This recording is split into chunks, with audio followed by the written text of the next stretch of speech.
কি গো আপুরা ভাইয়েরা, ভালো আছেন নি? আলহামদুলিল্লাহ, আমিও ভালো আছি। এই তো আমার শখের ছাদ বাগানের বিষমুক্ত পুঁই শাক নিয়ে আসলাম।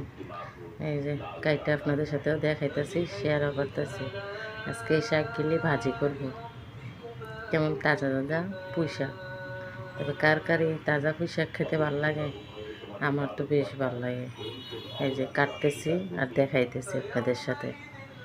এই যে ভাজি করে নিলাম। আলহামদুলিল্লাহ, ভাজিটা তো আরও বেশি স্বাদ পুঁই শাকে, এবং নিজের হাতের ভাজি খেতেও খুব স্বাদ লাগে। এখন আমার ছাদ বাগানে বেগুন সিদ্ধ করে নিলাম। কার কার এই সিদ্ধ জিনিসটা ভালো লাগে? আমার তো অনেক ভালো লাগে, এবং আমার নিজের হাতের গাছের বেগুন সিদ্ধ খাইতে খুব ভালো লাগে। এখন আমি বটবুড়ি সিদ্ধ সাথে সাথে আমি বটবুড়ি সিদ্ধ নিয়েছি। তো বটবুড়ির সিদ্ধটা খুব ভালো লাগছে আলহামদুলিল্লাহ।